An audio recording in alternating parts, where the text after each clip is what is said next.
Hey there, everybody. Welcome to the channel. I'm your host, Pubo Rama, and in front of us we have the Tier 1 British Heavy, the Mark 1 Heavy Tank. Now, this is not modded. This is actually in my press account garage. For some reason, it's always been in my press account garage, and it's always been pretty funny to me. Now, I've actually tried to go into battles with it, and unfortunately, the game doesn't let you. I've sat in queue for like 30 minutes once when somebody donated on stream for me to play this thing, and yeah, it never happened. So my guess is that Wargaming has it hard-coded into the game that you are not able to go into a battle even if you have this tank on your account, and that's for good reason. This tank has over 570 health.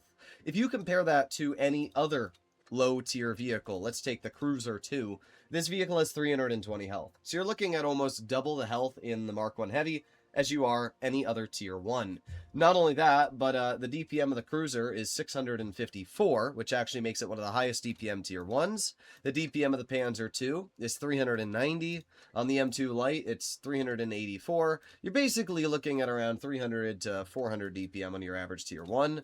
The Mark 1 Heavy has 805. So not only does it have the most DPM out of all the tanks, but it also features a gun and ridiculous hit points, and it even has decent armor. It's okay, maybe it doesn't have decent armor. That's 15 mils of armor. Okay, I lied about that. But the hit points and the DPM are really stupid, and if this tank were to ever actually fight tier 1s, it would completely destroy them without even a second thought. I mean, look at the size of this thing, dude. You versus the guy she tells you not to worry about. Now, the reason we're talking about the Mark 1 Heavy today is because in Wargaming's latest coming soon announcements, they have confirmed that the Mark 1 Heavy is making a return. And I don't really know what that means. My guess is that Wargaming is going to be releasing this vehicle as potentially a higher tier tank. That's the only thought I have, because obviously it's not going to be released as a tier 1, but it would be pretty cool if this tank was released at, like, I don't know, tier 5 or something, given a 120mm. It doesn't have to be realistic, it just, I don't know, it would be pretty cool to drive this thing at tier 5 if they upped its hit points and kind of made it like a tier 5 TOG. But let me know what you guys think, what you think Wargaming is going to end up doing with this vehicle. My personal thought is that it's probably going to be released as an event. When this vehicle was first put into the game, it was actually an event tank. It was part of the 100th year of the Mark 1 Heavy, and it was really fun. Basically, it was just a bunch of Mark 1 Heavies driving around and shooting at each other, because you could only fight other Mark 1s. So it was really fun when this vehicle was first released. I remember having so many battles in this thing. I think I even remembered recording it. I don't know if I have that gameplay anymore, but it was pretty cool. And anybody that was around during the time that this event was out can confirm it was a pretty fun overall experience. And with that being said, ever since that event, the tank has never come back out. It has never been available for purchase. It's never been available for gameplay or anything. Press accounts are the only way you can even access the tank. But the reason I wanted to talk about it is, as I said, in Wargaming's latest coming soon, they have the Mark 1 Heavy. It has PBR, as we can see, which means it's got enhanced graphics. And it is very clearly the Mark 1 that we are looking at in my garage here, because we can see it's got the exact same style and camo. There are some slight differences. You'll notice the back wheels on this tank are flat on the ground, where the Mark 1 that Wargaming has enhanced, they're a little bit off the ground, and the guns are in slightly different positions on the side. But I think that's just because the model is from World of Tanks PC, and because of that, it is a slightly different version of the Mark 1 Heavy versus the one we have in Blitz, at least in the model. But the camo is exactly the same, and the tank is very clearly the exact same. We can see the back of it here, and if we look at this Mark 1 Heavy, I mean, it's the exact same. It's got the little things on the top, it's got the hatch, it's got the whole back thing. It's the exact same tank. It's just pretty funny that Wargaming is bringing this back. I don't know what's going to happen with it. You guys, let me know what you think in the comments. Is this going to be a tier 5? Is this going to be a tier 1? We have no clue. All I know is the Mark 1 male is coming into the game. Now, we have two other vehicles making their way into the game. We have the ZQ90 and the Zmij. Zmij? I don't know. I don't know how to pronounce it. And I don't know which one's which.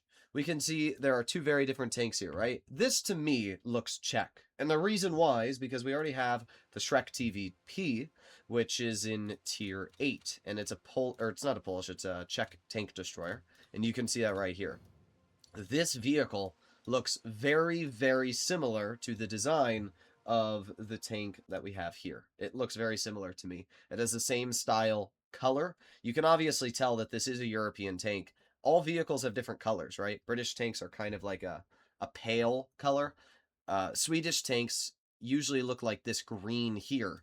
So this tank with this color, to me, looks very, very Czech. But it could also technically be Polish.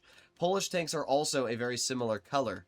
If we take a look at this Polish tank, okay, well, either way, you can see the color is, it's very similar if we remove the camo. But I think it's a bit of a brighter tone. So I think because of that, it is the Czech vehicle coming into the game. To me, it looks like a tank destroyer.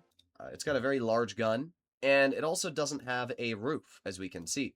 So to me, I'm assuming that this is a Tier 9 tank destroyer. It doesn't look like a Tier 8, and it wouldn't make sense to release another Czech Tier 8 tank destroyer, as we already have one. It also doesn't look like a Tier 10 to me. It just, I don't know. It doesn't really give Tier 10 vibes. So because of that, adding all this together, to me, it looks like a Tier 9 tank destroyer. It's got a fairly large-looking gun, maybe a 460 alpha to 500 alpha gun, and I'm excited. It looks pretty mobile. It obviously looks like it has absolutely zero armor. We don't know anything about this tank. We don't have the statistics released, but I bet you the guesses that I just gave you are a lot closer than you may think. Then we have this, which is looking to be Swedish. As I mentioned, Swedish tanks are usually green, and it's very easy for me to tell that that tank looks very Swedish. I mean, you can see the color here of the Emil and the Emil 1951, and these are like the only tanks in the game that are green, are Swedish tanks. No other nation has green metal. So my assumption is that, indeed, this is a Swedish vehicle. It looks like a medium. I think that's fairly obvious. It looks, I mean, it could be a heavy, but I think it's going to be a medium tank. But it's got a really interesting looking armor profile. It's got a rounded upper to lower plate, which means it could actually be pretty troll to pen. It doesn't look very high tier, though. I mean, maybe I'm wrong, but it just doesn't look like a very high tier vehicle. Maybe tier 7, 8 max, but I cannot imagine that this is higher than tier 8, just based off of the gun and the overall design of the vehicle. Either way, it looks cool. I'm interested to see what we're going to be looking at here for the new tanks coming into the game. But yeah, really, the main thing I wanted to talk about today is the fact that the Mark 1 Heavy is making a return in Blitz, and I really don't know what Wargaming's plans are. I hope that it's like a tier 5. I think that'd be really cool if we could just play it permanently forever, but it also could just be part of an event that's going to come maybe for the 105th anniversary for the Mark 1 Heavy or something. I have absolutely no clue. But if they're going to put the effort into making it enhanced and also announce it, there's obviously plans for this vehicle, and it's going to be featured in some sort of event at some point. So yeah, either way, hopefully you enjoyed today's video. If you want to see more content like this in the future, make sure to smash that subscribe button down below. And apart from that, I will see all of you in the next one. Bye-bye.